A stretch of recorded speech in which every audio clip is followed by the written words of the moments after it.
Live from Fargo and serving you on TV, online, and on the go. This is Valley News Live at 10. The suspect vehicle would pull up alongside that vehicle, hit the window with a window punch, and steal the purse.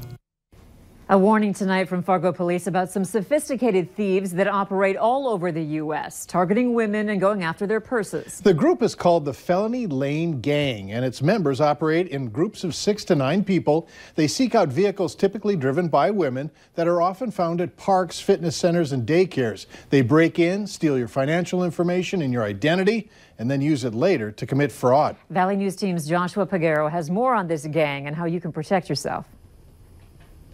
Fargo police are warning the public about an organized crime syndicate targeting women. A lot of them were women dropping their children off at daycare, attending sporting events, going to fitness centers. Police say the thieves call themselves the Felony Lane Gang. Last year, there were 12 incidents reported by police tied to the bandits who are known nationwide. What the suspects do is they break into cars and steal your cash or credit cards.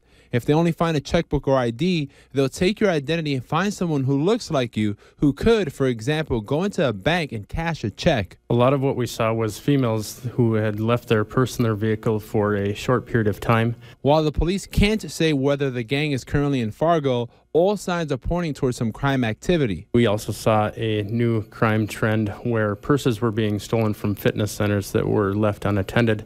Another thing you can do to prevent yourself from being a victim, even if you're just stepping out of your car for a minute, don't leave your car door unlocked and it running. Take out the car key and lock your car. Family Wellness in Fargo has surveillance cameras overlooking its parking lot.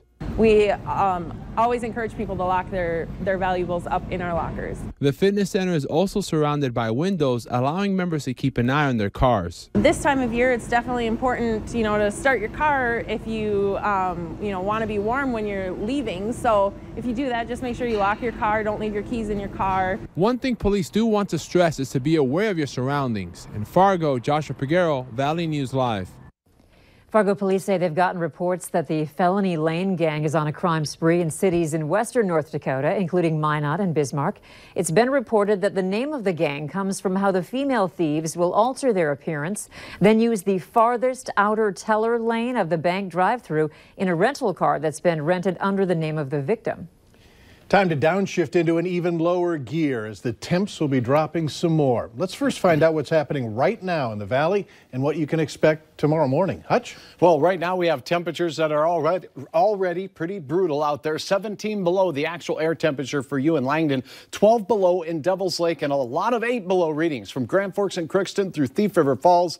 Fargo above 0 for now, but it is on its way. Wind chills are approaching 40 below in Langdon already. Miserable out there. Clouds kind of limiting our cooling here in the Southern Valley, and look at the snow out in the western Dakotas. We have a wind chill advisory overnight through noon tomorrow for wind chills around that 40 below mark at times. By morning, some of that snow could be spreading into our southernmost counties, where no more than a dusting to a few tenths of an inch is expected. But look at those winds with gusts over 15 miles per hour. Those wind chills will be brutal at the bus stop for kids on your Friday morning. I'll have details on just how low we go here in just a few minutes, but let's just say keep the earmuffs handy. And the parka as well. Yes. Thanks. 3 people were arrested after a drug bust in Fargo this morning. Officers served a search warrant at 3414 Birdie Street North about 10:30. There were 3 females inside and 1 male. He jumped out a second-story window. Officers followed footprints to a nearby house, forced open a locked door, and found the suspect inside and arrested him, 39-year-old Joseph Kidrowski of Fargo. 2 females were also arrested, 39-year-old Billy Joe McInnes Kidrowski of Fargo and 47-year-old Gina Stein of Otter Tail, Minnesota. All 3 face various drug charges. With the initial search warrant, though, investigators found heroin, marijuana, some pills, and drug paraphernalia. Today's bust was part of an ongoing drug investigation connected to recent heroin overdoses in Fargo and Otter Tail County. There's little information to pass along tonight, but we do know that there's a death investigation underway in Valley City. Police there, along with investigators from Barnes County, are involved. It started with an unknown medical call in Northeast Valley City near the CP Railway earlier this afternoon. Stay with us for new developments, and anyone with information should call Valley City Police. The phone number is on your screen, 701-845-3110. Ashley, ASH. Oh my God. There goes. Yep, the tanks are blowing up. That was one of the few smaller explosions that Watford residents could hear and feel after a tank exploded at a White Owl saltwater disposal site earlier today. The fire burning so hot that crews are letting it burn out on its own, which could last hours. Nobody was hurt, but witnesses say they could feel the heat from that massive fire from 2 blocks away. Roughly $1.4 million worth of oil and gas were lost in the fire. Authorities say they want to make sure there's an oil spill. The cause of the explosion and fire is unknown. There are a number of gun bills working their way through the North Dakota legislature right now. More than 10 were scheduled for hearings today alone. Valley News Team's Melanie Palmer joins us in the studio with how these bills could impact you. Melanie?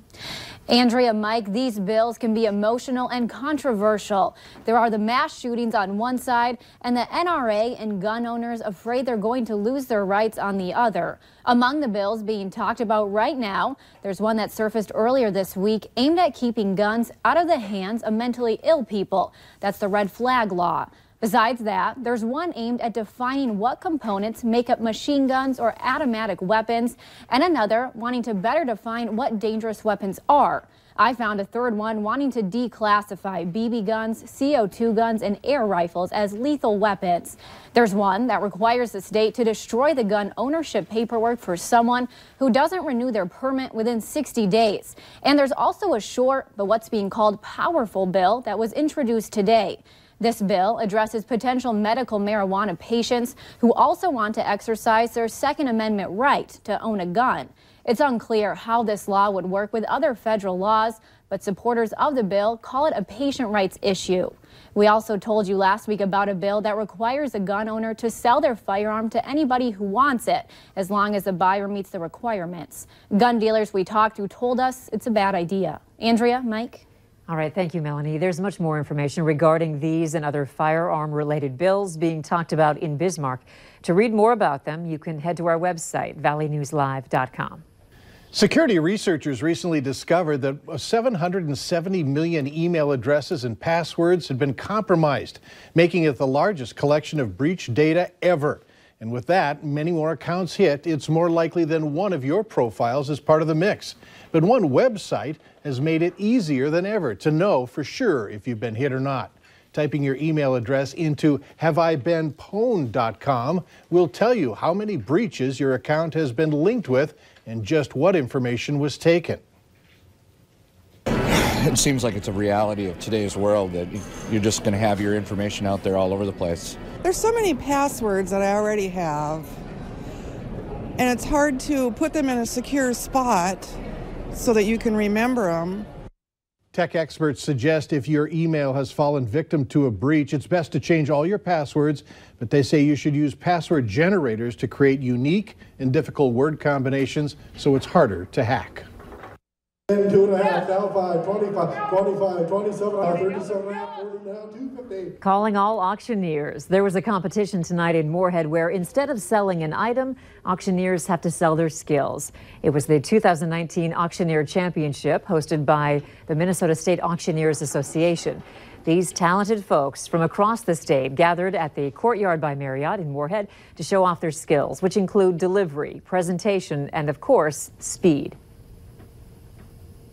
We've got estate auctioneers, we've got people that specialize in certain things, guns, coins. It's really a great opportunity for us, to, again, to network with one another, to learn with one another as to, what's happening in the industry. And the award for the 2019 Minnesota State Champion Auctioneer went to Scott Mahalik. Congratulations. Later on Valley News Live at 10.